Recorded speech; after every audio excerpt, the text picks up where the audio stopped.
Well, the United States finding itself in the mix of a very contentious issue in East Asia. You can see the territory China is claiming in the South China Sea. We're going to mark that in red for you. I believe there it is. But some of the neighboring countries like Vietnam, the Philippines, for example, they're disputing China's claim, especially with news of China building out and possibly militarizing these islands. Now, this standoff over territory could dominate Secretary of State John Kerry's visit to Beijing this weekend. Gordon Chang is an expert on Asian affairs and a frequent guest and author of The Coming Collapse of China. And Gordon, you say this is a particularly dangerous time. Why is that? Well, because China is trying to close off the international waters of the South China Sea and seize the islands there. And, we cannot allow that to stand, because if we do, it sends a signal to every other aggressor in the world. So we should think of the South China Sea really as Asia's Crimea. And this is an important body of water because more than half of the world's seaborne commerce goes through the South China Sea. That's like $5 trillion a year. You say that's busier than the Suez Canal, which we've been focusing a lot on because of Iranian ships harassing cargo ships that go through that area. Yeah, about 3 times busier than the Suez Canal, more than 5 times as busy as the Panama Canal. This is where China's trade, India's trade, all the goods that come to us from Asia, they go through the South China Sea. Now, we have an image of what it looks like, what China is actually doing to build up and out these islands. It's incredible. They're doing this in the middle of a huge mass of water. So what do we do to stop that? Well, this is what the Pentagon is now thinking about doing, is sending ships and planes into the area to challenge China's claims. Because is that a game of chicken?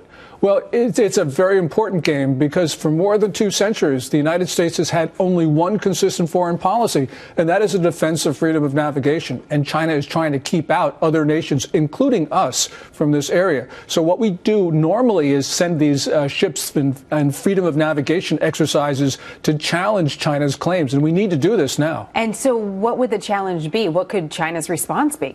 Well, the Chinese response could be verbal, but it could also be military.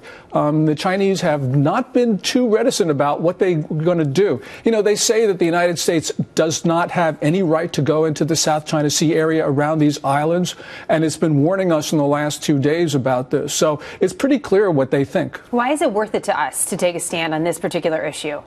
Well, because I think, first of all, there's the demonstration effect, but also we have allies in this region. We have Japan, South Korea, the Philippines, Singapore, and all of these countries are nervous about China's territorial claims, which stretch more than 1,000 miles from China's shore.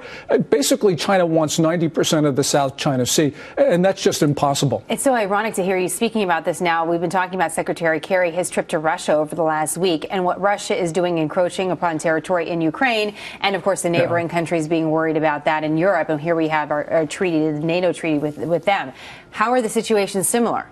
Well, they're similar because China wants territory under the possession of others, from Japan, South Korea, Philippines, Brunei, Indonesia. Indonesia is so far from China. And right now we've got a dangerous dynamic because the Chinese don't believe us. In the past, they would do something provocative. We would issue a warning, and then we would do nothing. And so the Chinese probably are thinking right now, Secretary Kerry is going to go to Beijing. He's going to say all these words, and they're not going to believe him. And right now, we have no choice, really, but to defend our allies and our own interests in the region. You say this is how democracies back themselves into horrible situations. This is exactly what Britain and France did in the 1930s. They kept on issuing ultimatums and backing down.